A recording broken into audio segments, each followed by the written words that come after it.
Scan for Sovi, your AI bestie. I got your back. Projectile height questions get easy fast when you track the vertical part of velocity, and this one turns into a clean ratio in seconds.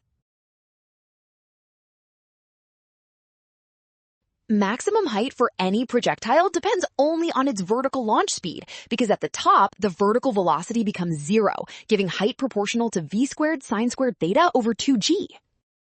For ball x, that means h equals v naught squared times sine squared 30 degrees over 2g, and sine 30 is 1/2, so h becomes v naught squared over 8g. Now use 60 degrees for ball y. Sine squared 60 is 3/4, so its height is 3v naught squared over 8g, which equals 3h. Well done! Option D. Scan now.